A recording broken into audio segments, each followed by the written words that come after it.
UK parliament లో Pahalgam attack కి సంబంధించి చర్చ జరుగుతోంది. దీనికి సంబంధించి ప్రీతి పటేల్ అక్కడి ఎంపీ సో దీని గురించి మాట్లాడుతూ ఇది యాదృచ్ఛికమా లేకపోతే ప్రీ ప్లాన్డా అని చెప్పేసి కూడా ఒక క్వశ్చన్ రైజ్ చేశారు. ఎందుకు అని అంటే జేడీ వాన్స్ ఇక్కడ భారతదేశంలో పర్యటిస్తున్న సమయంలోనే ఈ దాడి జరగడం యాదృచ్ఛికమా లేకపోతే ప్రీ ప్లాన్డా అని చెప్పేసి కూడా మాట్లాడుతున్నారు. అంటే కావాలనే అమెరికా దృష్టిలో అంటే భారత్ సేఫ్ కాదు అని చెప్పేసి ఇలా సృష్టించి ఉండొచ్చా, లేకపోతే కావాలనే ఇది ఎప్పటి నుంచో ప్లాన్ చేసుకొని ఇప్పుడు ఎగ్జిక్యూట్ చేశారా ఈ ఉగ్రవాదులు అని చెప్పేసి మాట్లాడుతున్నారు. ఏదేమైనా ఏప్రిల్ 2025 జరిగిన పెహల్గామ్ బేసన్ వ్యాలీలో జరిగిన ఉగ్రదాడి ఖచ్చితంగా ఖండించాల్సిందే, ఖచ్చితంగా ఈ దాడికి ప్రతి దాడి చెయ్యాల్సిందే అని చెప్పేసి ప్రీతి పటేల్ అంటున్నారు. సో దీనికి సంబంధించి అసలు ప్రీతి పటేల్ ఏమన్నారు, ఆవిడ ఏ విధంగా చర్చించారు అన్న దాని మీద మనతో పాటు మాట్లాడడానికి మా ప్రతినిధి ఆదిత్య ఉన్నారు. దీని మీద పూర్తి వివరణిస్తారు. ఆదిత్య.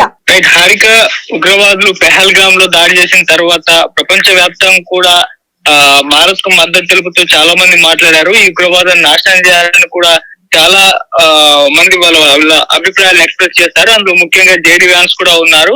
అతను భారత్ లో పర్యటిస్తుండగానే ఈ ఘటన అయితే జరిగింది. అతను మాట్లాడుతూ ఉగ్రవాదాన్ని నాశనం చేయాలి, భారత్ కు పాకిస్తాన్ కూడా మద్దతు తెలపాలి అంటూ ఆయన ఒక కామెంట్ అయితే చేశారు. ఇలా ఉగ్రవాదం పైన పోరు కొనసాగాలని చెప్పేసి కూడా చాలా మంది మాట్లాడుతున్నారు.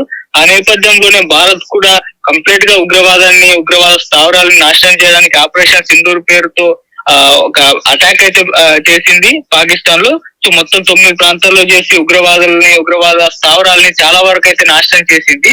ఈ నేపథ్యంలోనే ఇప్పుడు చాలా మంది అంటే విదేశీ పొలిటీషియన్స్ అయితే మాట్లాడుతున్నారు, ఈ ఉగ్రవాదాన్ని పూర్తి స్థాయిలో నాశనం చేయాలని చెప్పేసి కూడా కోరుతున్నారు. అందులో భాగంగానే యూకే ఎంపీ ప్రీతి పటేల్ కూడా ఆమెకు పిలుపునిచ్చారు. ఈ ఉగ్ర పోరుకు భారత్ తో పాటు బ్రిటన్ కూడా సిద్ధం అవ్వాలి, బ్రిటన్ కూడా భారత్ కు మద్దతు తెలిపి ఉగ్రవాదుల్ని నాశనం చేయాలంటూ కూడా మాట్లాడారు.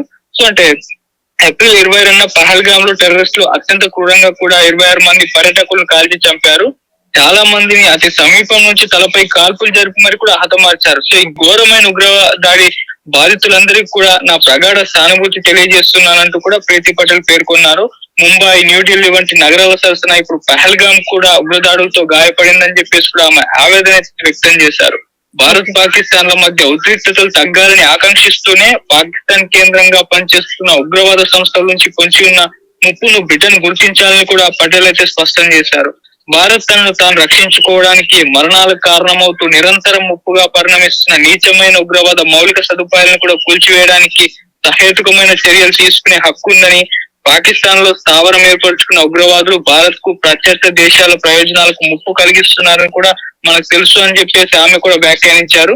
సో ఈ విధంగా ఆమె కన్సర్న్ అయితే తెలియజేశారు భారత్ వైపు నుంచి. సో భారత్ ఉగ్రవాదుల్ని ఎదుర్కోవాలని చెప్పేసి ఆమె కోరారు. అందుకు బ్రిటన్ కూడా సహకరించాలని చెప్పేసి కూడా ఈ ప్రీతి పటేల్ అయితే కోరారు. మరి చూద్దాం ఎంతవరకు ఇది ఒక అఫీషియల్ అనౌన్స్మెంట్ అని చెప్పుకోవాలి. యూకే మద్దతు తెలుపుతుంది భారత్ కు, కాకపోతే ఇది యుద్ధ రంగంలో ఏ మేరకు తెలుపుతుందో తెలియదు. సో ఇప్పటి వరకు మనకు అంటే యూకే డైరెక్ట్ గా పోస్ట్ పెట్టడమా అనౌన్స్ చేయడమా లాంటిది ఏం జరగలేదు మద్దతు. కానీ మిగతా దేశాలు మాత్రం మద్దతు ప్రకటించాయి. ఇందులో ముఖ్యంగా రష్యా అయితే ఎప్పుడు మనతోనే ఉన్నది. అయితే ఇప్పుడు అంటే ఈ అన్ని దేశాలకు సరసన ఇప్పుడు బ్రిటన్ చేరింది అనుకోవచ్చు అంటారా? అవును, ఆల్రెడీ అంటే యూకే పార్లమెంట్ లోనే మాట్లాడుతూ చెప్పారు. అంటే ఉగ్రవాదాన్ని నాశనం చేయడానికి ప్రపంచం మొత్తం కూడా కోరుకుంటుంది. అంటే ఉగ్రవాదుల వల్ల ప్రపంచం మొత్తం కూడా నాశనం అయ్యే అవకాశాలు ఉన్నాయి కాబట్టి అంతకుముందు ఒసామా బిన్ లాడెన్ అమెరికాలో ట్విన్ టవర్స్ పేల్ చేసినప్పుడు ఉగ్రవాదులకు ఈ ఆఫ్ఘనిస్తాన్ తాలిబాన్లు చోటిస్తున్నారని చెప్పేసి మొత్తం తాలిబాన్ల పైన చర్యలు జరిపి అక్కడ ఆ తాలిబాన్ మొత్తం ఆఫ్ఘనిస్తాన్ ని కూడా అమెరికా కంట్రోల్ లో పెట్టేసుకుంది. అది మనం చూసాం. అంటే ఉగ్రవాదుల వల్ల అమెరికా నష్టపోయింది, అలా చాలా దేశాలు నష్టపోయాయి కాబట్టి సో ఇప్పుడు ఉగ్రవాదులు ఎక్కువగా భారత్ మీద ఫోకస్ చేస్తున్నారు. భారతదేశంలో ఉన్న వాళ్ళని చంపడానికి వాళ్ళు ప్రయత్నిస్తున్నారు కాబట్టి సో ఎక్కువగా ఎఫెక్ట్ ఇండియా అవుతుంది. అందుకే భారత్ కు మద్దతు తెలపాలి, ఇండియాకు మద్దతు తెలిపి మొత్తం ఉగ్రవాదాన్ని నాశనం చేయాలని చెప్పేసి చాలా దేశాలు అయితే కోరుకుంటున్నాయి. అందులో భాగంగానే ఇప్పుడు యూకేని కూడా మద్దతు తెలుపుమంటున్నారు. ఆల్రెడీ రష్యా సపోర్ట్ ఉంది, అమెరికా కూడా దాదాపు ఉండొచ్చు. వాళ్ళంటే ఇప్పుడు తటస్థ వైఖరి అయితే చూపిస్తున్నారు కానీ ఖచ్చితంగా యుద్ధ సమయంలో మాత్రం అమెరికా కూడా మద్దతు తెలుపుతుంది. ఇలా మొత్తం దేశాలు కూడా భారత్ వైపు నిలిచే అవకాశాలే కనిపిస్తున్నాయి. Thank you Aditya. సో చూసారు కదా, మొత్తానికి బ్రిటన్ కూడా ఇప్పుడు భారత్ కి మద్దతు పలికింది. అంటే ఇప్పటి వరకు పాకిస్తాన్ కి చైనా, టర్కీ ఇంకా మిగతా దేశాలు కొన్ని 2-3 ఉండొచ్చు, కానీ వెంటనే టర్కీ వెనుకకి వెళ్ళిపోయింది అని చెప్పేసి మనకు వార్తలు ఉన్నాయి. అంటే అది కూడా అనౌన్స్ చేసినట్టే అనిపిస్తుంది, అంటే వెనుకడుగు వేసినట్టు. అంటే సో ఇప్పుడు చైనా మాత్రమే ఉంది. చైనా ఎంత వరకు పోరాడుతుంది అనేది కూడా చూడాలి. ఎందుకంటే 1971 లో మనం చూసాము, అంటే భారత్ కి అపోజిట్ గా చైనా అండ్ అమెరికా ఉన్నా కూడా, అంటే పాకిస్తాన్ కి చైనా అండ్ అమెరికా సపోర్ట్ చేసినా కూడా మనం రష్యా ఒక్క హెల్ప్ తోనే మనం దాన్ని ఓడగొట్టేసాం పాకిస్తాన్.